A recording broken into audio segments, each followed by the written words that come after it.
കേരളത്തിൽ അധികാരം മുഴുവൻ ന്യൂനപക്ഷങ്ങൾ നേടുന്നു എന്ന് കുറച്ച് നാൾ മുമ്പ് അവകാശപ്പെട്ടിരുന്ന സമയത്താണ് വെള്ളാപ്പള്ളി സുകുമാരൻ നായരുമായി കാണുന്നു. പിന്നീട് ഒരു NSS SNDP ഐക്യത്തിലേക്ക് പോകുന്ന ഒരു സാഹചര്യം ഉണ്ടായിട്ടുണ്ട്.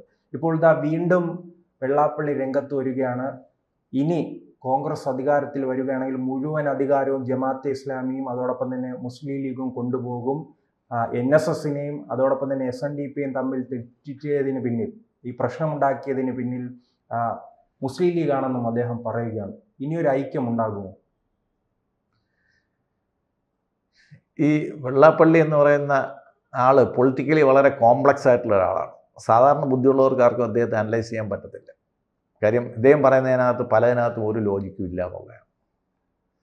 ഇദ്ദേഹത്തിൻ്റെ മൂത്ത വല്യപ്പനാണ് ശ്രീ കുമാരനാശാൻ എന്ന് പറയുന്ന കവി. അദ്ദേഹം തന്നെ മലബാറിലെ മാപ്പിള ലഹളയെ പറ്റിയിട്ട് ദുരവസ്ഥ എന്ന് പറഞ്ഞുകൊണ്ടൊരു കവിത എഴുതിയിട്ടുണ്ട്. ആ കവിതയാണ് അദ്ദേഹത്തിൻ്റെ മരണത്തിലേക്ക് പോലും നയിച്ച ഒരു കാര്യം. അദ്ദേഹത്തെ അന്ന് കൊന്നത് മുസ്ലിം തീവ്രവാദികളാണെന്നുള്ളൊരു വാദം തന്നെ, ആ ബോട്ട് മുക്കി കൊന്നത് മുസ്ലിം തീവ്രവാദികളാണ് എന്നുള്ളൊരു സംസാരം പോലുമുണ്ട്. അപ്പോൾ ഇവിടെ ഈ മുസ്ലിം ലീഗിനെ സ്വാധീനിക്കാൻ പറ്റുന്ന ആളാണ് ഞാനെന്ന് വെള്ളാപ്പള്ളി തന്നെ പറഞ്ഞു കഴിഞ്ഞാൽ അദ്ദേഹത്തെ നമുക്കൊന്നും പറയാൻ പറ്റില്ല. ഒരാൾ സ്വയം നഗ്നാവാൻ തീരുമാനിച്ചു കഴിഞ്ഞാൽ നമുക്കൊന്നും ചെയ്യാൻ പറ്റത്തില്ല. വെള്ളാപ്പള്ളിയും NSSുമായിട്ടുള്ള പ്രശ്നങ്ങൾ ആകെ ഒരു വിഷയത്തിൽ മാത്രമേ ഉള്ളൂ. ഇവർ പലപ്പോഴും യോജിക്കുമ്പോഴത്തേക്ക്, സംവരണം വരുമ്പോഴത്തേക്ക്, അത് സംവരണം ഞങ്ങൾക്ക് എന്തായാലും വേണം, ഞങ്ങൾ എന്നും പിന്നോക്കക്കാരായിട്ടിരിക്കും, ഞങ്ങൾക്ക് എന്നും സംവരണം വേണം, പക്ഷേ ഞങ്ങൾക്ക് മുന്നോക്കക്കാരുടെ എല്ലാ സ്ഥാനങ്ങളും വേണം എന്ന് അവകാശപ്പെടുന്ന ഒരാളാണ് വെള്ളാപ്പള്ളി. അപ്പോൾ സംവരണം എന്നുള്ള ഒരു സംഭവം ഇന്ത്യൻ ഭരണഘടനയിൽ ഉള്ളിടത്തോളം കാലം NSSും SNDPയും ഒരിക്കലും യോജിക്കാൻ സാധിക്കില്ല എന്നുള്ളതാണ് അവരുടെ തീരുമാനം. ജാതി ചോദിക്കരുത്, ഒരു ജാതി ഒരു മതം ഒരു ദൈവം എന്ന് പറയുന്ന അതിൻ്റെ കൂടെ തന്നെ സംവരണം മെറിറ്റിലാണോ എന്ന് ചോദിച്ചു കഴിഞ്ഞാൽ അത് പറ്റത്തില്ല, അത് ഞങ്ങൾക്ക് ജാതി തന്നെ വേണമെന്ന് പറയുന്നത്.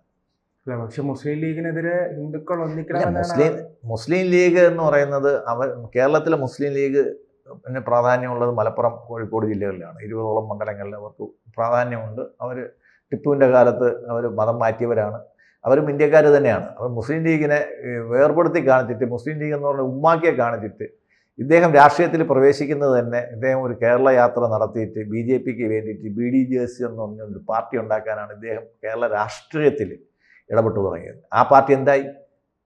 ഈ പത്രപ്രവർത്തകർ പലപ്പോഴും അദ്ദേഹത്തിൻ്റെ അടുത്ത് അൺകംഫർട്ടബിൾ ആയിട്ടുള്ള ചോദ്യങ്ങൾ ചോദിക്കുമ്പോൾ അദ്ദേഹം ചാടിക്കടിക്കാൻ നിൽക്കും. ആ പാർട്ടി എന്തായി? ആ പാർട്ടി മോനെ ഏൽപ്പിച്ചു. ആ പാർട്ടി എവിടെയാണ്? NDAയിലാണ്. പിന്നെ നിങ്ങളെവിടെയാണ്? ഞാൻ ഇവിടെയാണ്. എന്തുകൊണ്ട്? അത് ഞാൻ പിണറായിയെ കാണുമ്പോൾ ഞാൻ കാറിൽ കയറുമെന്നാണ് പറയുന്നത്.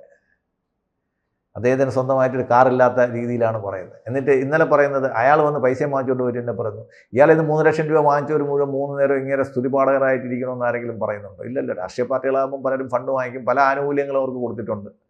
SNDPക്കാർക്ക് കിട്ടിയിട്ടുള്ള ആനുകൂല്യങ്ങൾ എന്തൊക്കെയാണെന്ന് അദ്ദേഹം പരസ്യമായിട്ട് സമ്മതിക്കട്ടെ. അദ്ദേഹം NSS ആയിട്ട് യോജിക്കേണ്ട കാര്യമില്ലേ? SNDP വലിയൊരു സംഘടനയാണ്, കേരളത്തിലെ 27% ജനങ്ങളെ പ്രതിനിധീകരിക്കുന്ന സംഘടനയാണ്. അവർ സ്വന്തമായിട്ട് നിന്നാൽ മതി. അവർ NSSൻ്റെ കൂടെ കൂട്ടുകൊണ്ടെന്ന് ആരെങ്കിലും പറഞ്ഞു? ഇല്ലല്ലോ. NSSൻ്റെ ആചാര്യം പറഞ്ഞേക്കുന്ന ഒരു ജാതി ഒരു മതമൊന്നും അല്ല പറഞ്ഞേക്കുന്നത്. അദ്ദേഹം ഒരു RSSൻ്റെ ഒരു ആദ്യത്തെ കേരളത്തിലെ ഉപജ്ഞാതാവായിരുന്നു. ഹിന്ദുത്വത്തിന് വേണ്ടിയിട്ട് ഏറ്റവും കൂടുതൽ വാദിച്ച ഒരാളായിരുന്നു മന്നത്ത് പത്മനാഭൻ. നമ്മൾ നോക്കുകയാണെങ്കിൽ കന്യാകുമാരിയിലെ ഇപ്പോഴത്തെ വിവേകാനന്ദ മണ്ഡപം വരെ അദ്ദേഹത്തിൻ്റെ ഒരു പ്രയത്ന ഫലമായിട്ടാണ് ഉണ്ടായത്. അദ്ദേഹത്തെ ചിലർ ഇൻസ്റ്റിറ്റ്യൂഷണലൈസ് ചെയ്ത് പോക്കറ്റിലാക്കി കൊണ്ട് നടക്കുന്നുണ്ട്. വിദ്യാഭ്യാസം ഇല്ലാത്ത ചിലർ അങ്ങനെയും ചെയ്യുന്നുണ്ട്. നമ്മൾ അവരുടെ മെറിറ്റിലോട്ട് പോകുന്നില്ല. അപ്പം മന്നത്ത് പത്മനാഭൻ പറഞ്ഞത് നമ്മൾ തന്നെ പലപ്പോഴും ആദ്യം ഈ വെള്ളാപ്പള്ളി ആദ്യം പറയട്ടെ, ഈഴവർ ഹിന്ദുക്കളാണോ എന്ന് പറയട്ടെ. ഈ രണ്ടുപേരും പറയുന്നത് ഇവരാരും ഹിന്ദുക്കളല്ല എന്നാണ് പറയുന്നത്. സുകുമാരൻ നായരും പറയുന്നത് അവർ ഹിന്ദു നായന്മാരല്ലെന്നാണ് പറയുന്നത്, അവർ മതേതര നായന്മാരാണ്. അപ്പോൾ വെള്ളാപ്പള്ളിയുടെ കൂടെ ഉള്ളത് മതേതര ഈഴവരാണ്. അവർ ഹിന്ദു ഈഴവരാണെന്ന് അദ്ദേഹത്തിന് സമ്മതിക്കാൻ സാധിക്കില്ല. അപ്പോൾ പിന്നെ അയാൾ മുസ്ലിം എന്ന് പറയുന്ന വാക്ക് ഉപയോഗിച്ചിട്ട് ഇയാൾ എന്തിനാ അവരെ അഭിസംബോധന ചെയ്യുന്നതെന്ന് എനിക്ക് മനസ്സിലാവുന്നില്ല. അവർ മുസ്ലിങ്ങൾക്ക് മതേതരരായിക്കൂടെ? ഇവർക്ക് രണ്ടുപേർക്കും മതേതരമാണെങ്കിൽ അവർക്ക് മതേതരമാവാമല്ലോ. അപ്പോൾ അദ്ദേഹം ആവശ്യമില്ലാത്ത കാര്യങ്ങളിലോട്ട് നോക്കിയിട്ട്, അതായത് അദ്ദേഹം നിൽക്കുന്നതിൻ്റെ രീതി, അദ്ദേഹത്തിന് ഒരു അജണ്ടയേ ഉള്ളൂ. അടുത്ത തവണ ഏത് മുന്നണി വന്നു കഴിഞ്ഞാലും മകൻ ഒരു മന്ത്രിയാക്കണം എന്നുള്ള അജണ്ട അദ്ദേഹത്തിനുള്ളൂ. അതിനാണ് പിണറായിയുടെ കാറിലും കയറും, പിന്നെ വോട്ട് പിടിക്കാൻ വേണ്ടിയിട്ട് ഇപ്പം അല്ല, മന്ത്രിയാകാൻ മുന്നണി വിടണമല്ലോ. മുന്നണി മാറുമോ? അതാ പറഞ്ഞത്, ഇവർ രണ്ടുപേരും കൂടെ ഒരു മുന്നണിയായിട്ടല്ലേ കേരളത്തിൽ യാത്ര നയിച്ചത്. തിരുവനന്തപുരത്ത് പാർട്ടി പ്രഖ്യാപിച്ച് പിറ്റേ ദിവസം അച്ഛൻ ഏതോ മുന്നണിയിൽ പോയി, മകൻ എൻ ഡി എയിലും വന്നു. അപ്പോൾ അന്ന് എൻ ഡി എയിൽ വരാനായിരുന്നെങ്കിൽ അയാൾ യാത്ര നയിച്ചെങ്കിൽ അയാൾ എന്തുകൊണ്ട് എൻ ഡി എ വിട്ടു എന്നുള്ള കാര്യം അദ്ദേഹം പറയട്ടെ. മകനെ ഏൽപ്പിച്ചിട്ട് അദ്ദേഹം എന്തുകൊണ്ട് എൻ ഡി എ വിട്ടുപോയി എന്നുള്ള കാര്യം അദ്ദേഹം ആദ്യം പറയട്ടെ. അദ്ദേഹത്തിൻ്റെ കുടുംബകാര്യം ആദ്യം നമുക്ക് സംസാരിക്കാം. അപ്പോൾ എൻ ഡി എയിലും ഒരാൾ വേണം, യു ഡി എഫിലും ഒരാൾ വേണം, എൽ ഡി എഫിലും ഒരാൾ വേണം. അതായത് എവിടെ വന്നു കഴിഞ്ഞാലും നമ്മൾ പഴയ ഒരു പിന്നെ ജഗന്നാഥ വർമ്മയുടെ ഒരു പഴയ തമാശയാണ് നമ്മൾ ഓർമ്മ വരുന്നത്. ട്രസ്റ്റ് എന്ന് പറഞ്ഞാൽ ആരൊക്കെയാണ്? ഞാനും അപ്പനും പിന്നെ അപ്പൻ്റെ ഭാര്യയും അപ്പൻ്റെ സഹോദരിയാണ് എന്ന് പറഞ്ഞ പോലെയാണ്. എസ് ട്രസ്റ്റ് എന്ന് പറഞ്ഞാണ് ഞാനും എൻ്റെ ഭാര്യയും പിന്നെ എൻ്റെ മോനും. അല്ലെങ്കിൽ ഞാൻ ഒരിടത്ത് നിൽക്കും, മകൻ ഒരിടത്ത് നിൽക്കും, ഭാര്യ വേറൊരിടത്ത് നിൽക്കും എന്നാണ് പറയുന്നത്. ഈ മൂന്ന് പേരെയും കൂടെ നിർത്തിയിട്ട് കേരള രാഷ്ട്രീയത്തെ 27% ഈഴവരെ കാണിച്ചിട്ട് കേരള രാഷ്ട്രീയത്തിലെ കൈപ്പിടിയിലാക്കി കൂടുതൽ സ്ഥാനങ്ങളും കൂടുതൽ അധികാരവും നേടാനുള്ള ഒരു വ്യഗ്രതയുള്ള ഒരു വൃദ്ധനായിട്ടാണ് നമ്മൾ അദ്ദേഹത്തെ കാണുന്നത്. അദ്ദേഹത്തിൻ്റെ പ്രായം ഒരുപാടായി. അദ്ദേഹം തന്നെ എസ് എൻ ട്രസ്റ്റ്, ഇപ്പം എസ് എൻ ട്രസ്റ്റിൻ്റെ കാര്യങ്ങളിൽ തന്നെ കോടതി വിധി വന്നേക്കുന്ന അദ്ദേഹത്തിന് വളരെ എതിരായിട്ടാണ് വന്നേക്കുന്നത്. ജനാധിപത്യ മൂല്യങ്ങളിൽ യാതൊരു വിശ്വാസമില്ലാത്ത, സമുദായത്തിൻ്റെ ഉന്നതിയിൽ ഒരു താല്പര്യമില്ലാത്ത, ഉദരനിമിത്തം ബഹിർത വേഷം എന്ന് പറഞ്ഞ് നടക്കുന്ന ഒരു വ്യക്തിയാണ് അദ്ദേഹം. അദ്ദേഹത്തിന് ആരെയും എന്തും പറയാം. കാര്യം 27% ആൾക്കാർ എന്നും അയാളെ സപ്പോർട്ട് ചെയ്യുമെന്നുള്ള ധാരണയിലാണ് അദ്ദേഹം വരുന്നത്. അദ്ദേഹത്തിനെതിരായിട്ട് സമുദായത്തിൽ തന്നെ ഉയർന്നു വന്ന ഗോകുലം ഗോപാലിനെ പോലുള്ളവരും ബിജു രമേശിനെ പോലുള്ളവരെ അദ്ദേഹം ഒതുക്കിയ രീതി എങ്ങനെയാണെന്ന് നമുക്കറിയാം. അപ്പം കേരളത്തിലൊരു മാഫിയയുടെ ഒരു മാഫിയ ഉണ്ട്. അതിൻ്റെ ഒരു ഭാഗങ്ങളായിട്ട് നമ്മൾ ഈ സംഘടനകൾ ഒന്നിക്കേണ്ട ആവശ്യമില്ലെന്നാണോ പറയുന്നത്? സംഘടനകൾ എങ്ങനെ ഒന്നിക്കുന്നത്? ഇവരെ ഒന്നിക്കേണ്ട ആവശ്യമില്ലല്ലോ. 27% ഈ ഈഴവർ നായരുടെ കൂടെ ചേരണമെന്ന് NSSന് ആ താല്പര്യമില്ലല്ലോ. അത് ചേരാൻ പറ്റത്തില്ലല്ലോ. ഇതെപ്പോഴും മോരും മുതിരയും മാതിരി രണ്ടായിട്ട് കിടക്കേ ഉള്ളൂ. NSSും NDPയും തമ്മിൽ, NSSും SNDPയും തമ്മിൽ ഒരിക്കലും യോജിക്കാൻ സാധിക്കില്ല. കാര്യം സംവരണം അവിടെ ഒരു കടമ്പയായിട്ട് വരും. അതില്ല, ഞങ്ങൾക്ക് സംവരണം വേണ്ടെന്ന് വെള്ളാപ്പള്ളി പറഞ്ഞു കഴിഞ്ഞാൽ പിന്നെ NSSുമായിട്ടുള്ള കാര്യങ്ങൾ സംസാരിക്കാം.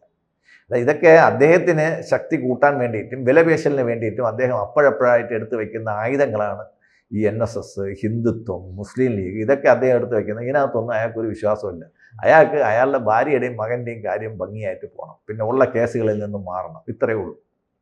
വേറെ അദ്ദേഹത്തെ സംബന്ധിച്ച് കൊലക്കേസ് വരെ ഉൾപ്പെടെയുള്ള കാര്യങ്ങൾ മീഡിയയിൽ വന്നതാണ്. ആ കാര്യങ്ങളിലൊന്നും ഒക്കെ ഇയാൾക്ക് രക്ഷപ്പെടാൻ വേണ്ടിയിട്ട് കാണിക്കുന്ന വ്യഗ്രതയായിട്ട് വേണം നമ്മളിതൊക്കെ കാണാൻ വേണ്ടിയിട്ട്. അല്ലാതെ രാഷ്ട്രീയമായിട്ട് വെള്ളാപ്പള്ളിക്ക് കേരള രാഷ്ട്രീയത്തിൽ യാതൊരുവിധ സിഗ്നിഫിക്കൻസും ഇല്ലാത്ത ഒരാളാണ്. സ്വന്തമായിട്ട് അദ്ദേഹം നിർത്തിയിട്ട് BDJS എന്നൊരു പാർട്ടി ഉണ്ടാക്കിയിട്ട് സ്വന്തമായിട്ട് നിർത്തിയിട്ട് ഒരു പഞ്ചായത്തിലെ മെമ്പറെ പോലും ജയിപ്പിക്കാൻ സാധിക്കാത്ത ഒരു പാർട്ടിയാണ് BDJS അല്ലെങ്കിൽ വെള്ളാപ്പള്ളി നടേശൻ. അദ്ദേഹത്തെ പറ്റി സംസാരിച്ച് നമ്മുടെ സമയം വെറുതെ വേസ്റ്റ് ആക്കാന്നേ ഉള്ളൂ. അദ്ദേഹം പറഞ്ഞു കഴിഞ്ഞാൽ അദ്ദേഹത്തിന്റെ സമുദായത്തിൽ ആരും കേൾക്കത്തില്ല.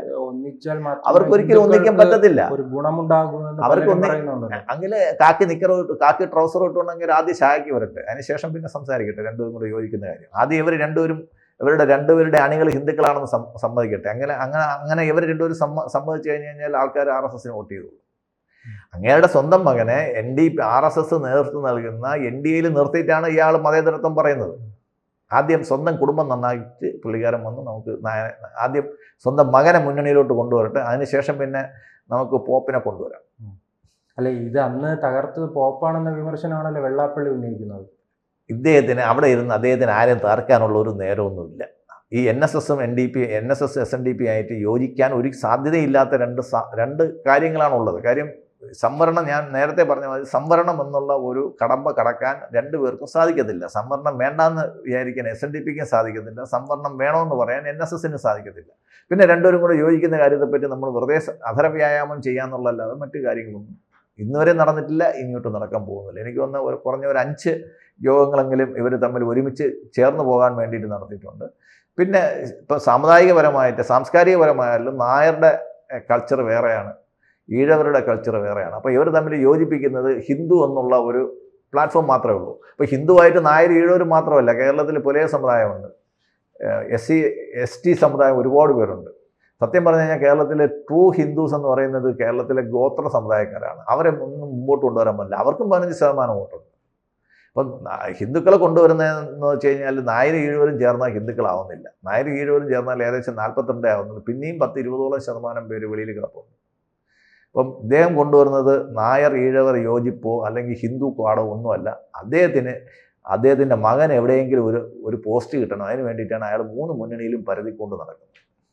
കൂടുതൽ വാർത്തകളും വിശേഷങ്ങളും നിങ്ങളിലേക്ക് എത്താൻ ABC മലയാളം സബ്സ്ക്രൈബ് ചെയ്യുക, ബെൽ ബട്ടണും അമർത്തുക.